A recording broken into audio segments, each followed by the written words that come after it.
1996년이 한없이 무지한 아침이었다면 1985년은 더없이 잔인한 밤이었다. 시간이 또 역행할 거라는 건 아무도 예상하지 못했다. 역행이 의미하는 바를 아는 이도 없었다. 아직도 파울리나의 비명이 생생하게 떠오른다. 본부 정문 입구에 쓰러져 한 손만 안전구역에 들어와 있던 파울리나. 그 손엔 약혼 반지가 끼워져 있었지. 우리는 옆에 떨어져 있던 파울리나가 가장 아끼던 파란색 도트 스카프로 남은 유해를 감쌌다. 지금까지도 냉정을 유지하는 동료들이 존경스럽고 무너지기 직전인 마도학자들도 이해가 간다.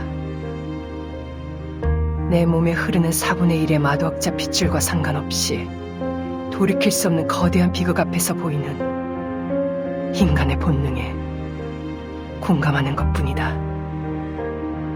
우리는 수많은 동료를 잃었다. 그리고 그들이 남긴 기록 중엔 혈관이 케이블로 변한 기이한 광경이 많이 묘사되어 있었다. 폭풍 후. 지나치게 직관적인 이 단어는 그 이후로 사용되기 시작했다. 이 기이한 광경은 그 단어로 지칭할 수 있지만 우리가 느꼈던 당황과 두려움은 무엇으로 칭해야 하는가? 시간을 모르는 사람은 없다. 시간은 본디 과거와 미래를 잇는 직선이어야 한다. 그렇게 우리는 직선으로 나아간다. 시간은 우리가 우매함에서 벗어나 문명을 일으키고 과학을 발전시키며 인류의 복지를 위해 힘쓰고 거주 환경을 개선하기 위한 조건이다. 우리는 성장의 길로 나아가고 있다고 확신했다. 하지만 그 길은 지금 발밑에서 끊겨버렸다. 우리에게 가장 익숙한 친구 시간이여. 넌 우리를 어디로 데려가려는 거지? 20세기 가장 큰 두 번의 재난 현장으로? 징기기관이 아직 발명되기 전으로? 계몽의 서광이 아직 비치지 않는 곳으로? 그럼 우리의 모든 노력은 발전기, 자동차, 고가다리, 전로, 병원, 구호소 이런 것들이 전부 무슨 의미가 있지? 우리는 시간의 외딴 섬에 있는 난민처럼 모든 현대 세계가 소용돌이 아래로 추락하는 모습을 그저 지켜보고 있다. 재단도 수많은 동료를 잃었으나 연구센터는 그보다 더 혼란한 상태였다. 동생은 내가 아는 사람 중 가장 이성적이다. 시대가 다시 역행한 첫째 날, 동생은 차분한 모습으로 이렇게 말했다. 적어도 뉴턴이 얼마나 정확했는지 다시 검증해 볼 수 있겠어. 고전 역학은 시간의 화살을 준 적이 없으니까. 상대성 이론과 양자 역학에도 없어. 그러니 이건 지극히 정상이야. 시간이 앞으로 가든 뒤로 가든 아니면 빙빙 돌며 테이블 축구를 하든 다 물리 법칙에 부합한다고.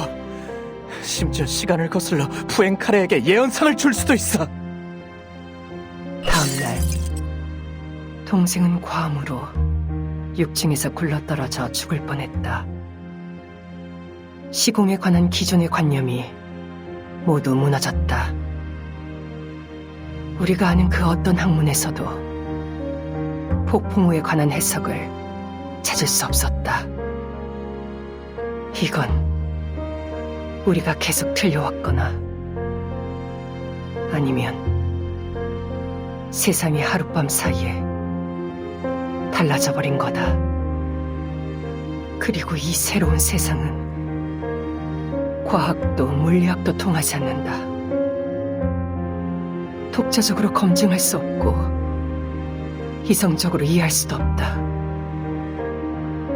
우리가 정말 계속 틀렸던 걸까? 역사에 추방당한 사람들, 영적 인식을 가졌다고 주장하는 그 마도학자들이 옳았던 건가? 이 혼란을 끝맺는 건 인간이 아니다. 그것이 무엇인지 난 모른다. 그것은 자신이 영원히 쉬지 않는 기계라고 주장하며 우리가 의식이 흐려져 끝없는 형 이상학적 오류에 빠졌다고 비웃었다. 하지만 그것이 가장 중요한 문제를 해결한 것도 사실이다. 그것이 선임한 뒤로 폭풍우 비상 시스템이 구축되었다. 가장 먼저 현재 시대의 모든 지부와 연락을 취해 동원 가능한 인력을 확인했으며 전 세계 관측소를 세우고 다른 폭풍우 면역 구역을 찾았다.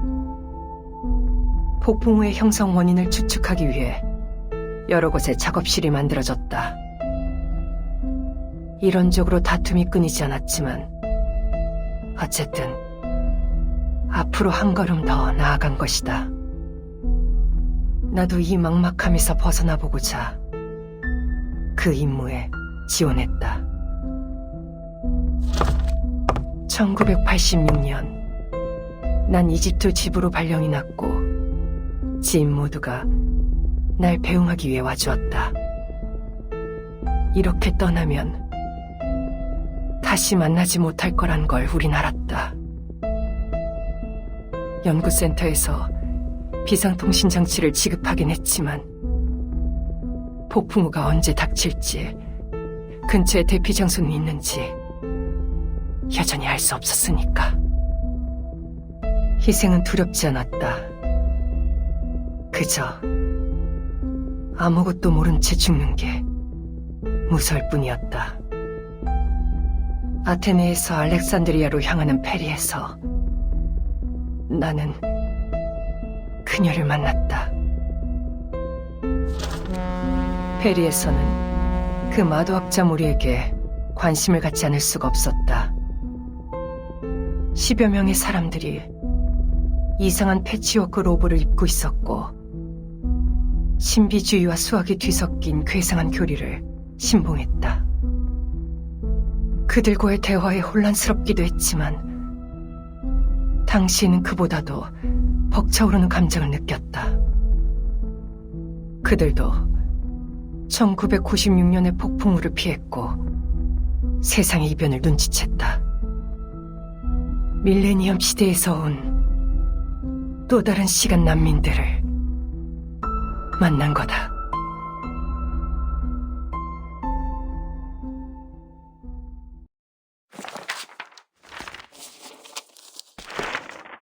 여기서 가장 친하게 지낸 사람은 휴였다. 그는 마도학자 출신의 엔지니어였으며 우린 인류 과학기술에 대한 애정이라는 나름 같은 공감대를 갖고 있었다. 붉은 머리의 30대인 휴는 양볼이 푹 꺼졌고 눈병 때문에 많이 우울했다. 빈틈없고 고든 성격의 그는 늘 책상에 앉아 일했다. 그 모습에 나는 술탄의 궁에서 평생 고생하다 결국 두 눈을 잃었다던 세미라 대가의 이야기가 떠올랐다. 그가 딸의 사진을 보여주었다. 난 자식이 없지만 부모인 그가 얼마나 행복한지 여실히 느낄 수 있었다. 휴는 그 무리에 가장 어울리지 않는 사람이었다. 그들의 실질적인 리더는 그녀였다. 뭐라고 해야 할까? 그녀는 유성이나 허리케인처럼 천재지변 그 자체였다. 그 이름처럼 단순했지만 또 많은 것을 내포하고 있었다. 부디 나약한 나를 용서해주길 바란다. 지금도 난 여전히 그녀의 이름을 언급하고 싶지 않다. 그것도 이름이라고 할 수 있다면 말이다. 사실 그녀는 정이 많고 다정한 사람이었다. 내가 만나본 미등록 마도학자 중에서 재단에 상당히 우호적인 편이었다. 딸이 있다고 들었지만 그래도 그녀는 꽤 어려 보였다. 그녀는 아이 같은 순수함을 잃지 않았고 내게는 익숙한 천재의 눈빛을 가졌다. 온 세상이 그녀에겐 반짝반짝 빛나는 장난감과 같았다. 처음엔 이러한 소통에 절로 가슴이 벅차올랐다. 우리 모두 이곳에서 무슨 일이 일어난 건지 간절히 알고 싶어 했으니까. 바다에서 표류하던 두 사람이 서로를 단단히 붙든 것처럼 말이다. 하지만 난 그녀의 말을 전혀 알아들을 수 없었다.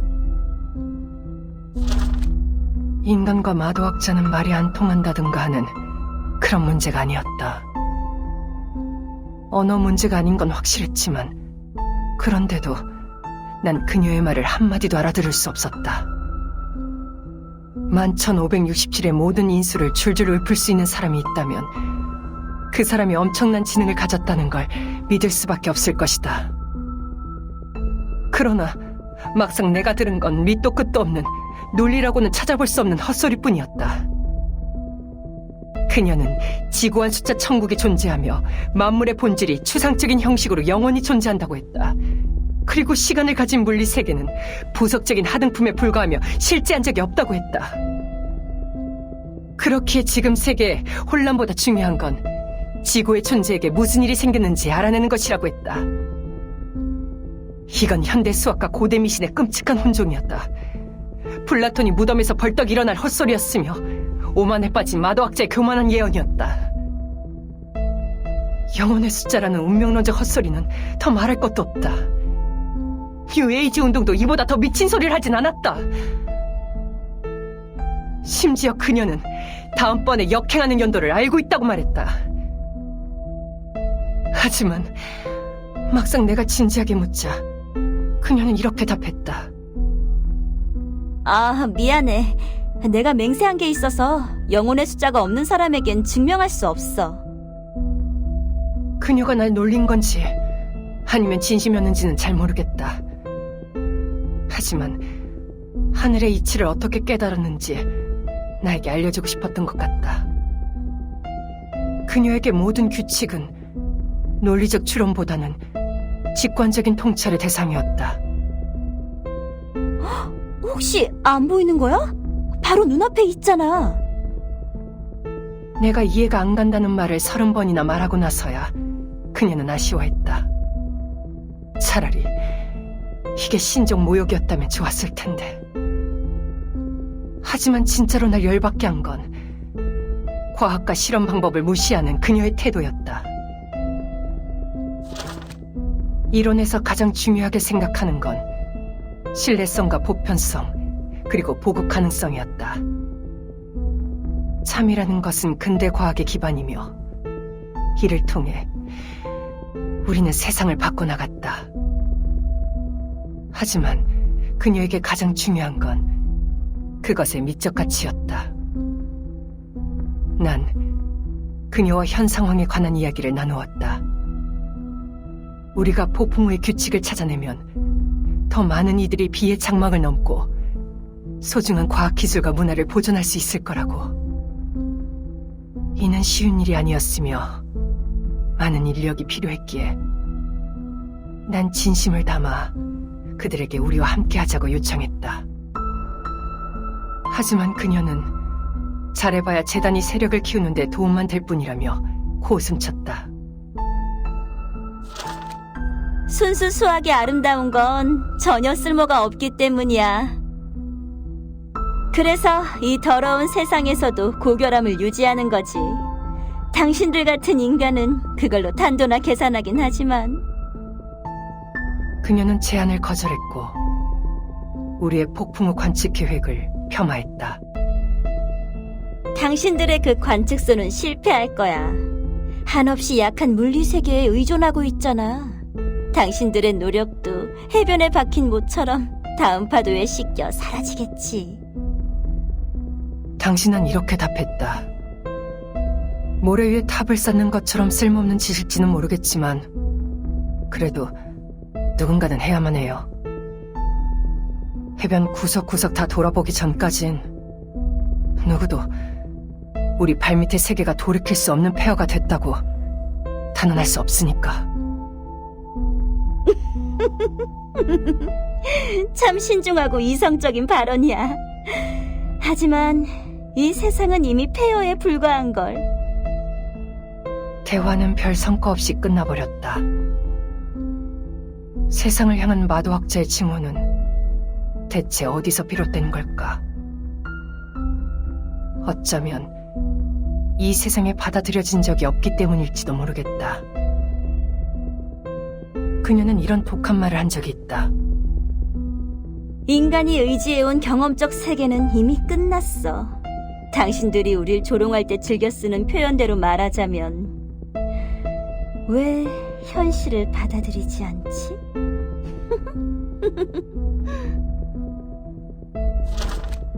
하지만 자신이 굳게 믿는 영적 인식과 숫자로 발표된 예언에 관해 그녀는 논리적인 증명을 제시한 적이 없다.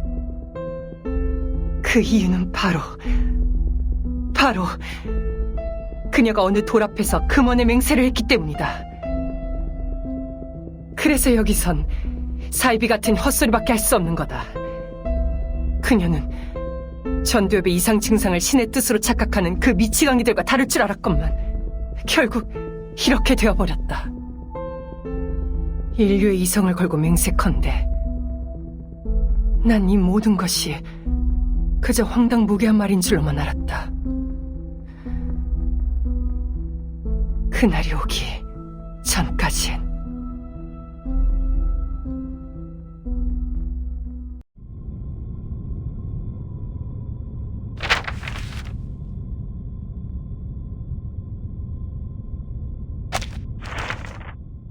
이집트 집으로 향하는 여정은 순탄하지 않았다.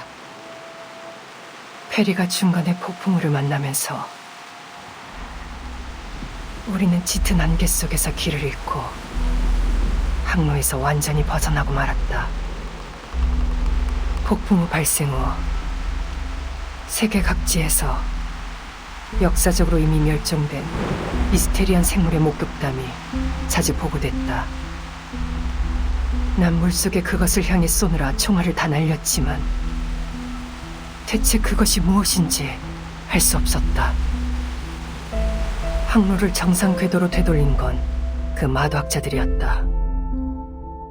그녀는 보조선실의 6분위도 가동하지 않고 현재 경위도를 정확하게 말했다. 대체 어떻게 한 건지 알 길이 없었다. 그녀의 눈에 비치는 세상은 정말 우리와 다른 걸까? 한 번은 내가 어느 나무 판자를 밟았는데 그녀가 휙 나를 잡아당긴 적이 있었다. 그냥 뜬금없는 장난이라고 생각했는데 다음 순간 그 나무 판자가 부서져 버렸다. 깜짝 놀라 어떻게 한 거냐고 묻자 그녀는 대수롭지 않은 듯 말했다. 마름모의 변형 위치에 있었으니까. 내가 이해하지 못하고 어디에 마름모가 있는데요?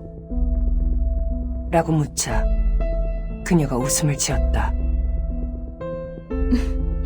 그렇게 해선 아무것도 안 보여. 눈을 감아야지. 마음으로 지구의 존재가 주는 계시를 경청하고 그 영감이 번뜩이는 순간을 캐치해야 해. 물론 내 눈엔 아무것도 안 보였다. 영감이 번뜩이는 순간이 뭔지도 알 수 없었다. 이것도 광기처럼 마도학자만의 특권인지도 모르겠다. 완전히 잘못된 방식으로 정확한 결론에 이를 확률은 대체 얼마나 될까? 어쨌든 그녀가 내 목숨을 구해주긴 했지만 그걸로 우리 사이의 노인벽이 완전히 허물어지진 않았다. 그녀는 재단과의 협력을 거절했고 나 역시 그들을 설득하는 걸 포기했다. 그들과의 접촉이 이번 여정의 임무는 아니었으니까. 게다가 우리에게 필요한 건 폭풍호 관측 시스템을 구축할 인재지 상황을 더 혼란스럽게 만들 사이비가 아니었다. 그리고 그들의 피난 장소는 마치 내가 마도학자의 비밀을 캐내려 한다고 믿고 있기라도 한 듯 그녀의 입에서 절대 들을 수 없었다. 결국 중재에 나선 휴가 이스탄불에 연락처를 주며 그곳으로 편지를 보내면 된다고 했다. 나는 이집트 지부 사무소에서 반년 남짓 보내는데 그곳 상황은 예상보다 훨씬 좋지 않았다. 몇몇 사람들이 폭풍우 속에서 실종됐다. 본부의 1985년 명부대로라면 이 시점에 그들은 이집트 지부에 있어야 했지만 현지에선 그들의 행적을 찾을 수 없었다. 이건 즉시 처리되지 않는 종이 자료의 특징 때문일 것이다. 그 당시는 컴퓨터가 전 세계 보급되기 전이기 때문에 한 명의 필사가가 만들어낸 작은 실수가 큰 오류로 돌아온 거다. 더 골치 아픈 건 연구센터 내부의 혼란이었다. 누군가 로렌츠 나비라는 이름으로 전 세계 환경과 국부적 혼돈 에너지의 변화 경로 표본 추출을 발표했다. 그들이 우리의 표본 추출 장소를 빌려 쓴 게 확실했다. 연구 방향과 결론은 라플라스와 상당히 달랐지만 연구원들은 인간 과학기술 유지파와 마도학 전환파로 나뉘어 대등하게 맞섰다. 물론 데이터 검증이 부족하기 때문에 지금으로선 누가 옳은지 판단 내리기 어려웠다. 하지만 시대가 계속 역행하면 인류의 과학기술은 쇠락할 수밖에 없으니 개인 능력에 의존하는 마도학이 크게 빛을 발할 것이라는 말들이 곳곳에서 들려왔다. 그렇다. 영적 인식은 중복되지 않고 독립적인 검증이 불가능하며 이성적으로 이해될 수 없다. 그것으로는 과학의 금자탑을 세울 수 없고 모든 인류에게 보급할 수도 없다. 그것은 마치 부드러운 모래 같아서 화강암 같은 이성과는 전혀 달랐다. 하지만 세계 근간이 말도 안 되게 변해버렸는데 그게 다 무슨 소용이란 말인가. 다툼이 끊이지 않는 와중에 1987년에 폭풍우가 닥쳤다. 그리고 우리는 24시간 전에 본부로 돌아오라는 통지를 받았다. 하지만 이건 연구센터의 공로가 아니었다. 재건의 손 보로가 폭풍의 정확한 일시를 말한 덕분이었다. 우리의 적, 혈통주의 미치광이들이 우리보다 훨씬 앞서 있던 거다. 그렇다. 우리는 관측소를 세우고 수많은 추론을 내놓았으며 다양한 모델을 만들었다. 땀 흘리고 희생하며 할 수 있는 모든 노력을 다했다. 그런데도 우리는 본부와 북아메리카를 제외한 다른 대륙에서 타임슬립을 피할 수 있는 구역을 찾지 못했다. 95%의 지보원이 폭풍에 의해 타임슬립되고 87.9%의 설비가 파괴되었다. 예측은 100% 실패였다. 우리는 아무런 성과도 내지 못했다. 그리고 그 재건의 손 포로는 제 머릿속에 계속 신탁이 내려온다고 주장하는 망상병 환자였다. 폭풍의 시기를 어떻게 알았냐고 묻자 그가 웃음을 터뜨리며 말했다. 너희는 이게 안 들려? 신께서 너희를 잊으신 모양이지! 그러고는 수갑으로 자기 머리를 내리쳤다. 그렇다. 그는 구제불능의 미치광이었다. 하지만 아이러니하게도 우리가 살아남은 건 바로 그 정신차는 환자의 미친 헛소리 덕분이었다. 전혀 이성적이지 않고 이해할 수 없는 사이비 같은 확언 덕분에. 그렇기에 우리는 물고기가 물속에 있다는 이유로 오늘은 검은 옷을 입고 외출하지 말라는 말을 믿어야 하는 거다. 영원하고 초월적인 추상의 천국이 존재하며 그곳에선 모두의 영혼은 하나의 숫자란 말을 믿어야 하는 거다.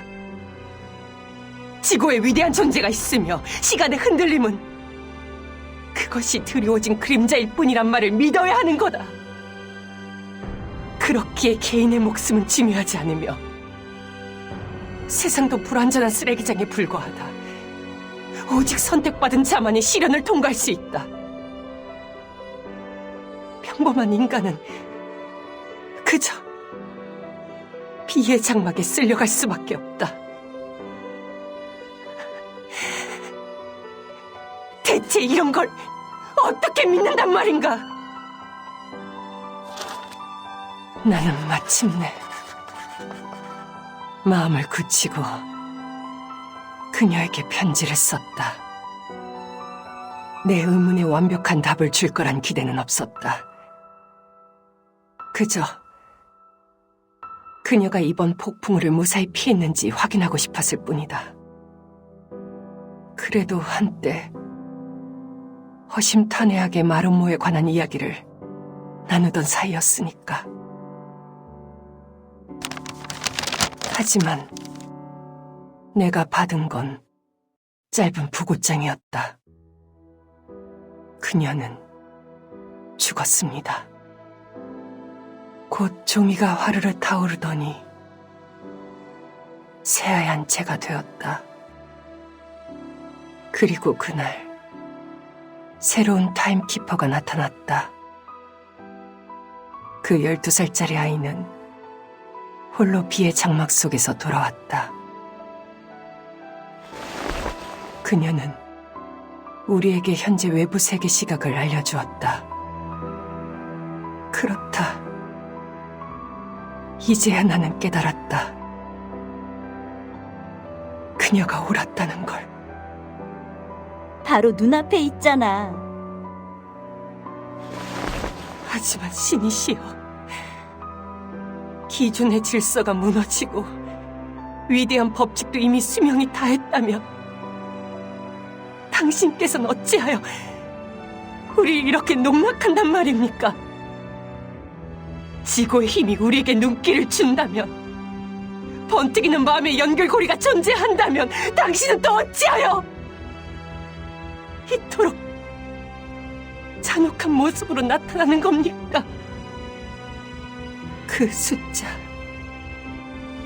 이번 폭풍으로 되돌아간 그해 20세기 뒤에 두 자리 숫자가 바로 그녀의 이름, 그녀의 숫자였다. 77명.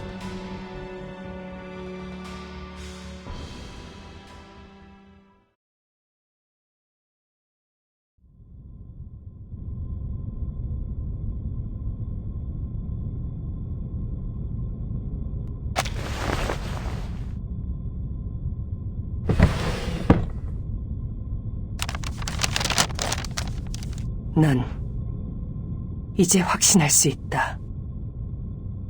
인류의 시대는 이미 끝나버렸다는 것을.